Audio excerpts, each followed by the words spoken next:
Video शुरू होने से पहले दोस्तों चैनल को सब्सक्राइब ज़रूर करें, लाइक और कमेंट करना ना भूलें और हाँ, बेल आइकन दबाना मत भूलना ताकि आपको मिलती रहे ऐसी ही अद्भुत कहानियां हर दिन। कहानी की शुरुआत minus great you immortal capital की दीवारों के बाहर। ग्रेट यू इमॉर्टल कैपिटल की ऊंची ऊंची दीवारों के बाहर आसमान मानो किसी रहस्य से भर गया था। हजारों साधक, योद्धा और अजीब प्राणियां वहां जमा थीं। चारों तरफ बस एक ही शोर था, कौन आने वाला है, जिसके स्वागत में पूरा साम्राज्य खड़ा है। लोगों के बीच कानाफूसी चल रही थी। सुना है सभी राजकुमार और राजकुमारियां वहां मौजूद हैं। यहां तक कि वो बूढ़े सम्राट भी आए हैं जिनकी ताकत एक जागृत देवता के बराबर है। कहा जाता था कि ग्रेट यू का शाही परिवार इतना शक्तिशाली है कि अगर वे जमीन पर पैर पटक दें तो धरती कांप उठे। ऊपर आसमान में बादल धुंध में लिपटे हुए थे, जैसे कोई स्वर्गिक दृश्य हो, और अनगिनत शक्तिशाली साधक गंभीरता से खड़े थे, किसी के आने का इंतजार करते हुए। वहीं सबके बीच खड़ी थी राजकुमारी यूफैया, ग्रेट यू इमॉर्टल डायनेस्टी की सबसे बड़ी राजकुमारी। उसके साथ उसका छोटा भाई यूमिंग भी मौजूद था। यूमिंग ने दूर आसमान की ओर देखते हुए हल्की मुस्कान के साथ कहा, दीदी, गुचांगे हमारे साम्राज्य में आ रहा है। शायद यही तुम्हारा मौका हो। पिछली बार जब तुम कुनवू शहर में उससे मिलने गई थीं तो उसने तुम्हें दरवाजे से ही लौटा दिया था, लेकिन इस बार जब वो खुद यहां आ रहा है तो जरूर कोई बड़ी बात होने वाली है। यूफैया ने उसकी बातों को अनसुना कर दिया। वो बस शांत खड़ी रही। उसकी नजरें गहरी थीं लेकिन दिल स्थिर। उसे गुचांगे से कोई खास लगाव नहीं था। न वो उसे पसंद करती थी, न ही उससे कोई रिश्ता चाहती थी। वह बस शब्दहीन शास्त्र के बारे में पूछने गई थी। पर जब वो वहां पहुंची तो गुचांगे ने मिलने से इनकार कर दिया था, इसलिए वो वापस ग्रेट यू लौट आई थी। यू मिंग ने फिर कहा, दीदी, तुम हमेशा इतनी अभिमानी क्यों रहती हो? कुछ सालों में पिता महाराज तुम्हारी शादी तय कर देंगे, तब कौन सा प्रतिभाशाली युवक तुम्हारे योग्य रहेगा? लेकिन तभी वहां मौजूद बूढ़े सम्राट ने आंखें खोलीं। उनकी आवाज गहरी और शांत थी। यू मिंग, ऐसी बातें मत करो। दोस्ती तक ठीक है, लेकिन और कुछ मत सोचना। गुचांगे पहले से ही मंगेतर वाला है। हमारी ग्रेट यू की मोती किसी की छोटी दासी नहीं बन सकती। यूमिंग मुस्कुराया, लेकिन चुप हो गया। उसे पता था ये विषय यहीं खत्म हो गया। इसी बीच दूर आसमान में अचानक अमर धुंध से ढके उड़ते जहाज नजर आए। उन पर चमकते हुए झंडे थे, मानव पूर्वज हॉल के। लोगों की भीड़ में हलचल मच गई। ये तो मानव पूर्वज हॉल के उड़ते जहाज हैं। क्या वे शिकार महोत्सव देखने आए हैं? पर ये तो कभी ऐसे आयोजनों में हिस्सा नहीं लेते। भीड़ में सन्नाटा छा गया, और फिर जब जहाजों से आकृतियां उतरीं तो हर कोई सांस रोककर देखने लगा। वो था गुचांगे। उसकी उपस्थिति जैसे आकाश से उतरती हुई देवता की थी। सफेद वस्त्र, शांत चेहरा और उसके चारों ओर फैली दिव्य आभा। लोगों के दिलों में श्रद्धा और विस्मय दोनों भर गए। राजपरिवार के लोग तुरंत आगे बढ़े, स्वागत के लिए झुक गए। हर तरफ से आवाजें उठीं, स्वयं गुचांगे यहां आए हैं। अब समझ में आया कि साम्राज्य इतना सज धज क्यों गया था। कई युवा साधक सोचने लगे, अगर इस शिकार महोत्सव में वे अच्छा प्रदर्शन करें तो शायद गुचांगे की नज़र उन पर पड़े और उनका भाग्य बदल जाए। हर तरफ बस एक ही नाम गूंज रहा था, गुचांगे। इसी समय एक अन्य स्थान पर तोबा शियाओयाओ नाम का युवक बेचैन घूम रहा था।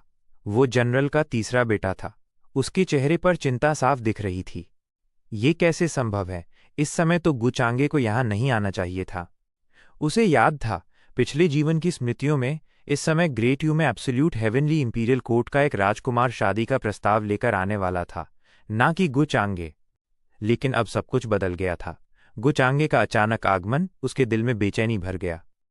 तभी दरवाज़ा खुला और एक लंबी सुंदर महिला अंदर आई। वो थी उसकी दूसरी बहन, तुओबा लिंकियोंग।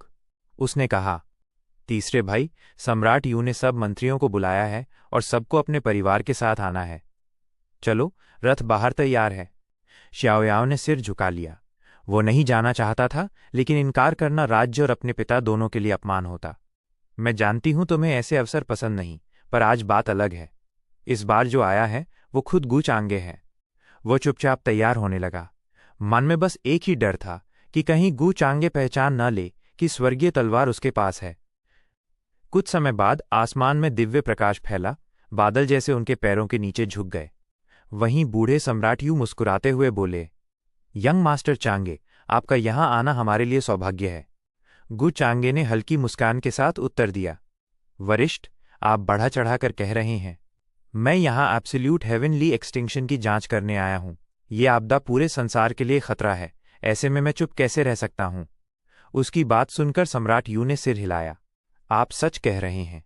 हमने भी अपने लोगों को भेजा था, लेकिन अब तक कोई सुराग नहीं मिला। गु चांगे ने गंभीर स्वर में कहा। मुझे खबर मिली है कि एब्सोल्यूट हेवनली इंपीरियल कोर्ट का एक प्राणी जाग उठा है। ये सब उसी से जुड़ा हो सकता है। उनकी बातें करते हुए बादलों का रथ आगे बढ़ा। नीचे से लाखों लोग नतमस्तक होकर उन्हें देख रहे थे। थोड़ी ही देर में वे पहुंचे ग्रेट यू के शाही महल में। महल सोने की रोशनी से चमक रहा था। दरवाजे पर दो विशाल प्राणी पहरे पर थे, जिनकी शक्ति सम्राटों जैसी थी। अंदर प्रवेश करते ही संगीत और नृत्य से सजी एक भव्य दावत चल रही थी। सैकड़ों मंत्री अपने परिवारों के साथ मौन खड़े थे। तुओबा शियाओयाओ भी अपने पिता और बहन के पीछे खड़ा था, सिर झुकाए, और सामने बैठे अपने पिछले जीवन के शत्रु को देख रहा था। वो चांगे सिंहासन पर बैठा था। सम्राट यू ड्रैगन पोशाक में, उसके पीछे उसकी रानियां खड़ी थीं। गु चांगे को देखकर वो उठ खड़ा हुआ। यंग मास्टर चांगे, आपने लंबी यात्रा की है। आपके स्वागत में ये भव्य दावत तैयार की गई है। गु चांगे ने मुस्कुराते हुए कहा। महाराज, ये मेरा सौभाग्य है। आशा है कि मेरे आने से आपको असुविधा नहीं हुई होगी। सम्राट यू हंस पड़े। असुविधा? नहीं, ये तो हमारा गौरव है। फिर दोनों साथ बैठ गए। सभी मंत्री झुककर अभिवादन करने लगे, क्योंकि आज गु चांगे की स्थिति स्वयं सम्राट के बराबर थी। दावत शुरू हुई। संगीत, सुगंधित पेय और नर्तकियां माहौल को जीवंत बना रही थीं। गु चांगे के पास बैठी थी जियांग चुचू, सादा वस्त्रों में शांत और निर्मल। उसकी उपस्थिति पूरे हॉल में ठंडक जैसी थी, जैसे कोई स्वर्ग की देवी उतर आई हो। कई राजकुमारियां जो गु चांगे को मदरा पिलाने की सोच रही थीं, अब पीछे हट गईं। ये देखकर सम्राट यू मुस्कुराए और उनकी नज़र अपनी सबसे प्यारी बेटी यू फैया पर जा ठहरी। गु चांगे अक्सर यू फैया से भी बात करता था, कभी कभी साधना और शक्ति बढ़ाने के तरीकों पर चर्चा करता। यू फैया भी उन कुछ लोगों में से थी जिन्हें पता था कि वो बहुत कुछ छिपा रहा है। महल में भव्य दावत जारी थी। ग्रेट यू पैलेस में कीमती रत्न चमक रहे थे और वातावरण में दिव्य मिस्ट फैल रही थी। दूर से उठती अमर धुंध, साथ में लड़की की मधुर और स्पष्ट आवाज, लगभग ऐसा लग रहा था जैसे कोई पवित्र स्थल हो अमर परिवारों के लिए। दावत में तरह तरह के मांसाहारी व्यंजन रखे गए थे और आध्यात्मिक फल इतने स्पष्ट और चमकदार थे कि सूरज की रोशनी में भी उनकी चमक दिखाई दे रही थी। उनकी उम्र लाखों वर्षों की थी और खुशबू बेहद कोमल। मंत्रियों का माहौल भी अच्छा था। वे चुपचाप एक दूसरे से बातें कर रहे थे, कभी कभी नजरें उठाकर सम्राट यू और गु चांगे को देख रहे थे, जिनके चेहरे पर सम्मान झलक रहा था। तुओबा शियाओयाओ सिर झुकाए अपने पिता के पीछे बैठा था, चुपचाप खाना खा रहा था और शराब पी रहा था। कभी कभी अपनी बड़ी बहन और छोटी बहन से हल्की बातें कर लेता। उसके पिता तुओबा यूनेटियन सम्राट यू द्वारा बेहद सम्मानित मंत्री थे। उनकी शालीनता देखकर कोई भी धोखा नहीं खा सकता था। कई साल पहले ही उन्होंने क्वासी एम्परर रियल्म को पार कर लिया था, नहीं तो वे इतनी गरिमा के साथ यहाँ नहीं बैठ सकते थे। उसकी छोटी बहन तुओबा किंग्यू केवल 13 साल की थी, फिर भी उसकी शारीरिक बनावट और चाल में एक अनोखी गरिमा थी। लेकिन स्वभाव में वो ठंडी और अभिमानी थी। उसका इरादा था कि वो अपने पिता से आगे बढ़कर एम्परर रियल्म में एक प्रमुख शक्ति बने। तभी उसने देखा कि पहले व्यक्ति ने, जो सफ़ेद वस्त्र पहने सम्राट यू के साथ शराब पी रहा था, उसकी निगाहें गु चांगे पर टिक गईं। उसकी आंखों में उत्सुकता और हल्का आश्चर्य झलक रहा था। ये पहली बार था जब उसने गु चांगे को व्यक्तिगत रूप से देखा। पहले उसने केवल अफवाहों में सुना था। सिर्फ उसकी दिखावट ही देखने से किसी भी दोष को ढूंढ पाना मुश्किल था। वो कोमल और सुंदर था। उसकी आत्मा में नाजुकता और समृद्धि थी, जैसे कि जेड। जब वो मुस्कुराता तो उसके बाल भी चमकते हुए दिखते और निगाहें हटाना मुश्किल हो जाता।